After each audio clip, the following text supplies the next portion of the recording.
Hey guys, thanks for tuning in. If you guys have been watching my stuff, you know that recently I've started targeting smallmouth on a fly rod, and I think it's becoming my new obsession pretty quickly. So one pattern in particular that I've been having a lot of success with is this little, I don't know, it's like a Woolybugger with a couple modifications, so a Woolybugger variant. Olive seems to be the color. I'm tying it on a jig hook, heavy tungsten bead. So let me just go over some of the materials, and I will post a material list at the end of the video if you want to tie it yourself. Our hook is an Ahrex 90-degree jig streamer, size 1. So I'm going to start off about 2/3 of the way towards the shank. I'm sorry, towards the bend of the hook. I'm just going to get some wraps of thread on there. Snip the tag end. And secure those wraps. Now, I don't want too much bulk on this. I want a nice taper to the body when I'm finished up. So next thing we're going to do is take some olive Marabou.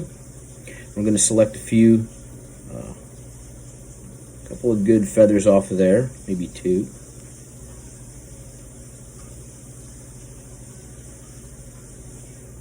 So we have our clump of Marabou. One thing that helps me is just to wet the Marabou a little bit, okay?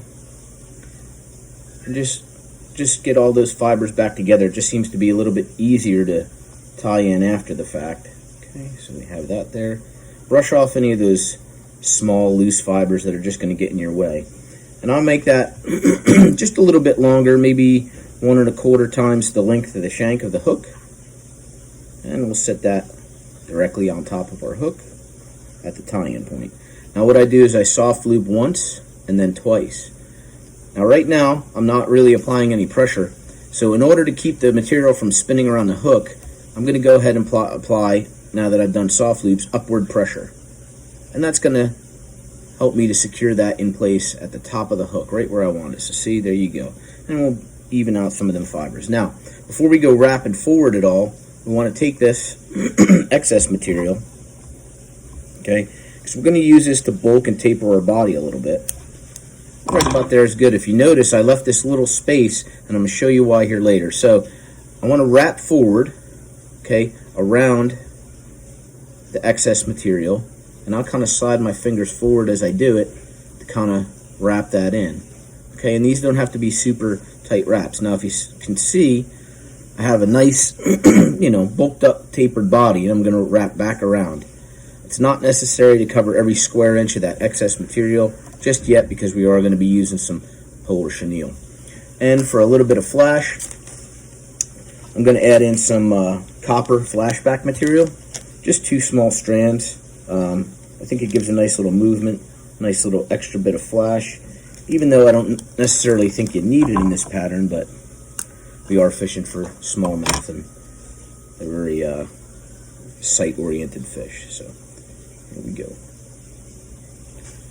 And same thing as when you tied in the Marabou. We're just going to do one. Let's get that fixed. A soft loop. Okay, position that right on the top of the hook.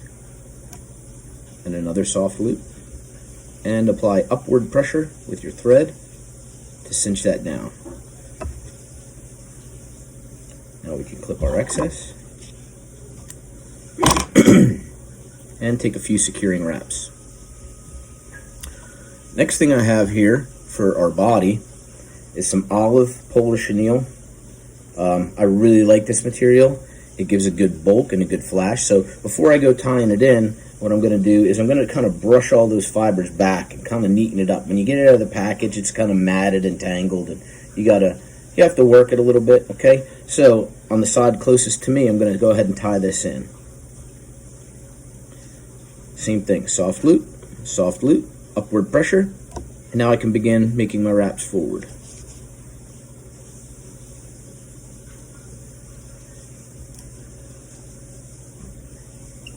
Now, with my thread, I'm going to stop right at the end of where we stopped with that Marabou. when you're using this polar chenille, you definitely want to take some time and make sure it's straightened out before you start making your wraps. So we'll make our first wrap, and I'll get it under the hook here, and then I'll actually pull it so that the fibers all face back. This stuff will twist up on you, and it can make a kind of a matted, messy body if you don't take the time. So have some pride in your work, take your time. Nice even wraps, touching wraps all the way around. Okay, evening it out as we go along. And again, wetting the material just a little.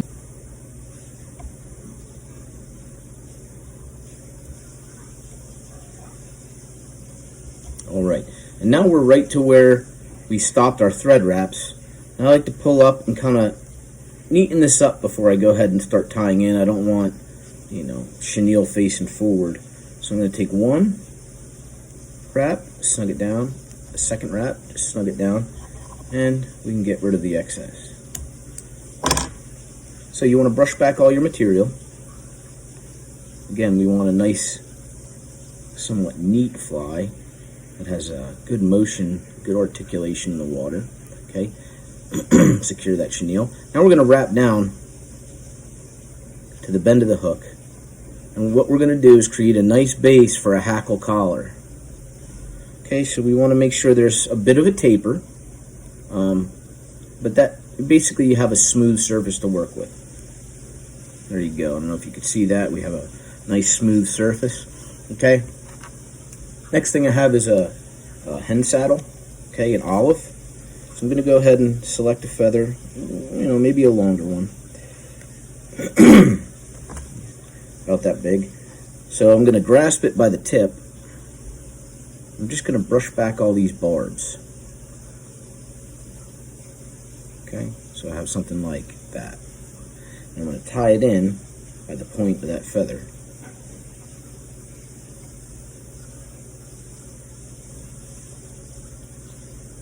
Again, soft loop, straighten it out, another soft loop, and then apply upward pressure. Take a securing wrap or two, and we're going to snip this little tack in there, and I'm going to secure the rest of that hackle.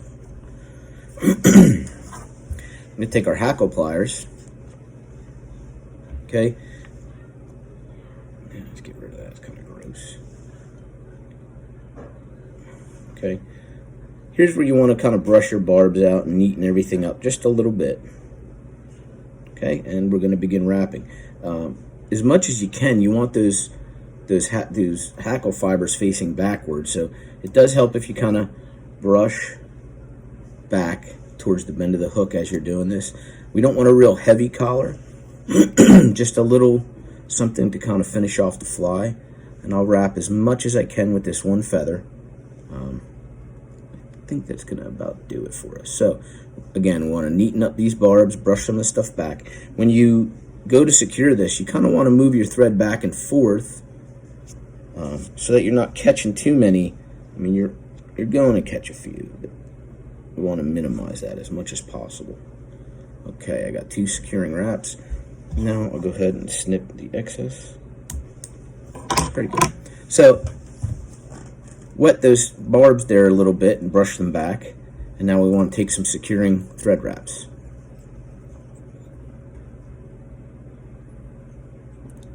We don't want a super bulky thread collar here. Okay, just something to kind of secure everything. And we will whip finish.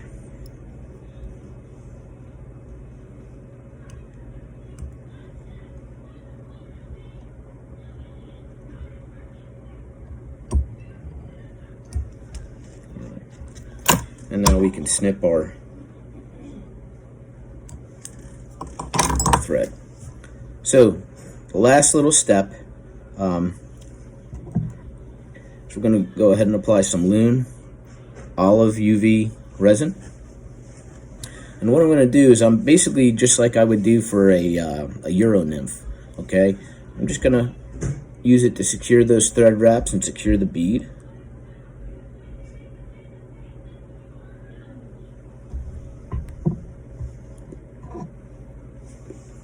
And I kind of give it a second. We'll go ahead and cure it with our UV torch. Now it's a good idea, just for the sake of durability, go ahead and flip that fly over and just check.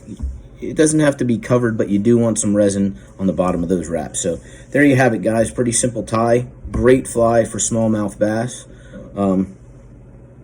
We will post a recipe if you wanted to tie this on your own.